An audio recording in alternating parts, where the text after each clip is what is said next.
everybody, I am here to talk about pandemic fatigue today. Yay. Okay, so I don't know about you, if you've had a chance to read any of the things I've been writing the last couple weeks, but I have noticed that it's really started to hit us pretty hard in the last, I don't know, since Christmas maybe. I think, we can do hard things for a certain amount of time, but then it starts to really sink into us that this is not ending yet, and we're tired of it. And so I've noticed in myself, I've really struggled this month just to, I want to be out and about doing things, but since I can't, I've been acting kind of like a bear in hibernation, eating too much, reading books, watching a lot of Netflix, and not getting my work done like I should. And I'm so annoyed with myself.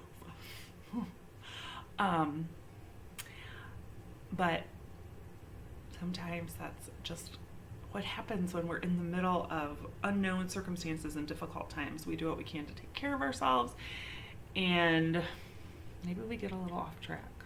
So what I want to talk about today is what happens when we get off track and it starts to affect our children, and then they start to show signs of the strain and the stress. So what I didn't write about this week was that this Sunday I had a meltdown. I wanted my kids to participate in virtual church, and instead of participating, they fought with each other and acted like little stinks and distracted me and kept me from worshiping. And my very godly response was to throw the remote control across the room, turn off the TV, stomp my feet, slam my bedroom door, scream at them, and eventually leave the house for a few hours so that I didn't do any more damage.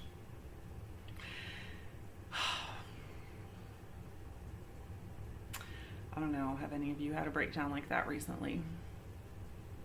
I know that I'm capable of acting like that, but I usually restrain myself. And Sunday I did not.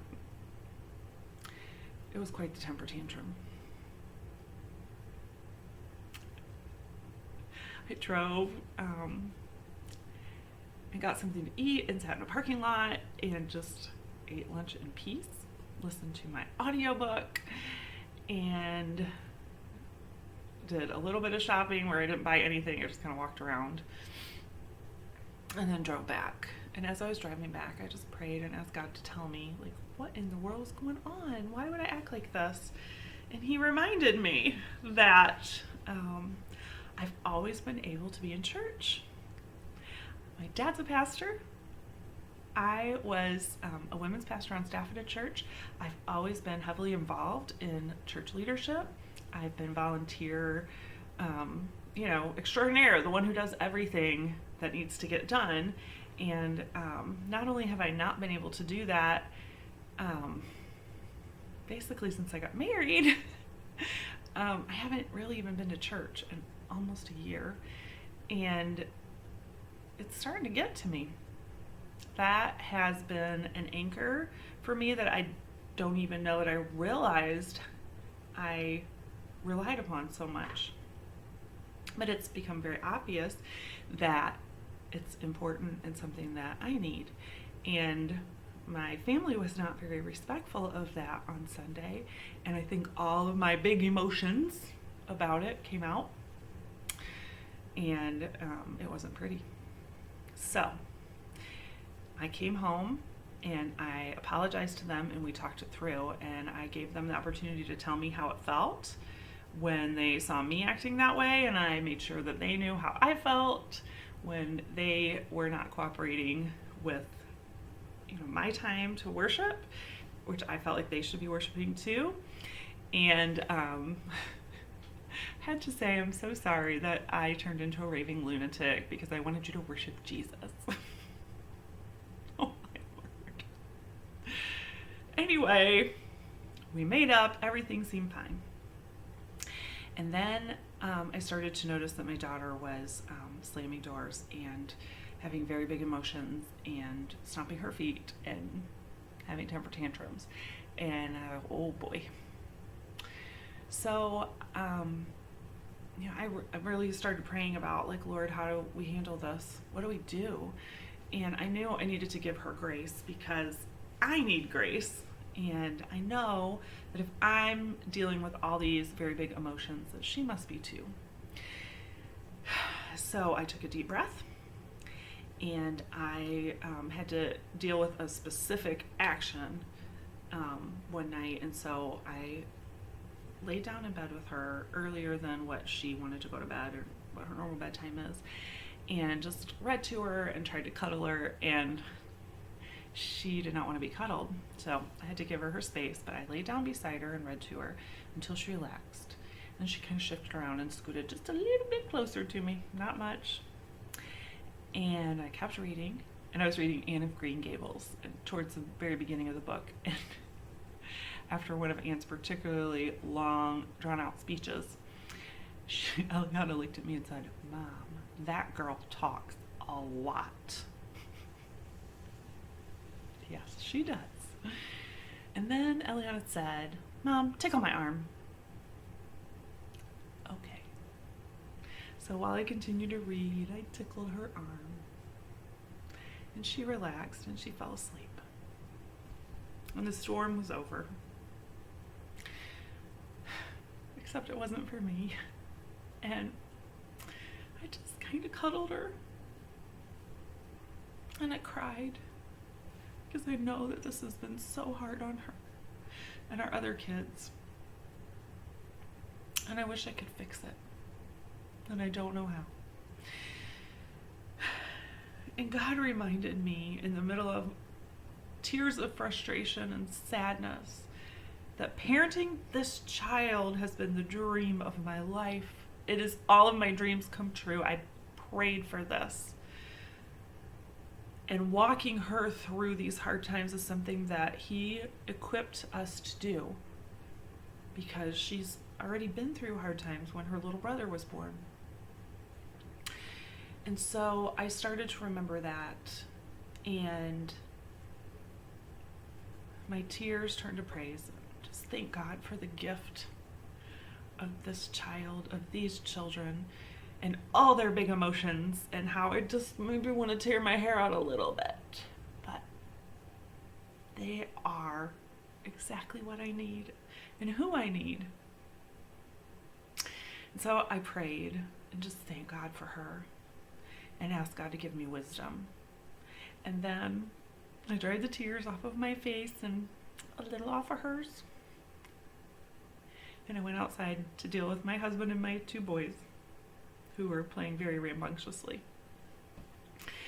And it was just a reminder to me that we really need to be intentional right now about how we are spending our family time and what we're doing with our kids. So we know that this is super hard. So what can we do? And one thing is, if you have little kids and they just want to cuddle them more. And sit down on the floor and play with them. Put down our phones. Put down our phones and just play with our kids. Also, if you have an 8-year-old like mine who's getting too cool for all that, find other ways to physically connect with them. She'll let me brush her hair while she eats breakfast before school because it saves her time. So I've been making a point to do that. And, then I lean forward to hug her and she kind of stiffens up and we're good. Give her space. But like this weekend, Friday night, we're going to have a family camp out in the living room, air mattresses and sleeping bags and movies and popcorn and staying up too late all together. And Saturday, we're going to probably go for a family walk if we can, or like cook a meal together, just spend some time together as a family and try to like draw everybody in. And then on Sunday, one of the things I would like to do is look outside of our family and try to figure out something that we can do to help others. So maybe we'll bake cookies for our neighbor who lives alone. Or we could have a Zoom call with our family that we haven't been able to see. Just something to get us out of like focusing on ourselves and focusing on other people, and maybe to have a sense of accomplishment. That goes a long way in helping me feel better about my circumstances, and I'm sure it's going to help them feel better, and they're going to, be excited that they got that time with us. And so I just want to encourage you that you are the one God called to lead your family. And, my suggestions are things that I think will work for us, but you can pray and ask God to give you ideas about what you should do for your family, and do what works for you guys. But just my encouragement is to be extra gentle, not allowing disrespect or anything like that, but patient and gentle, and with yourself as much as with your kids too. I needed a lot of grace for myself this week because I really got frustrated with how I behaved. So grace for yourself and grace for your kids. We're going to make it through this, and we were created to be resilient and to do hard things. I mean, if we think about the things that our grandparents and great-grandparents and ancestors had to do and the lives that they lived, and they did not have the conveniences that we have today. They didn't have, washing machines and dishwashers and stuff like that. They lived very different lives, and they were tough. And the things that we're going through right now are toughening us up as well. And that's not a bad thing. Improving our ability to be resilient in difficult circumstances, or resilience training, as my friend Jillian likes to say, is essential to our growth as human beings. So my encouragement to all of us today, including me, is to have a grace for ourselves and for each other, especially for our children, and to draw them in, get some extra cuddles, be extra gentle, and spend some time together as a family this weekend doing some fun things and some things together, reaching out beyond ourselves and our own situation and trying to bring joy to someone else. All right, thanks for listening. Thanks for reading my blog. If you enjoyed this, will you share it on your social media? And you can subscribe to my YouTube channel. You can hit the thumbs up button at the bottom of the screen and give it a like. You can leave comments. Let me know what's working for you, and let me know what's working for your family, or if it's not working, let's brainstorm together. You can send me a message. I would love to talk to you. Also, in case you didn't know, I wrote a book about our story. It's called Looking Up When Life Looks Down: Shattered Dreams, Medical Miracles, and Restored Hope. And it is available on my website or on Amazon in paperback, ebook, and audiobook. So I encourage you to pick up a copy of that today. Thanks.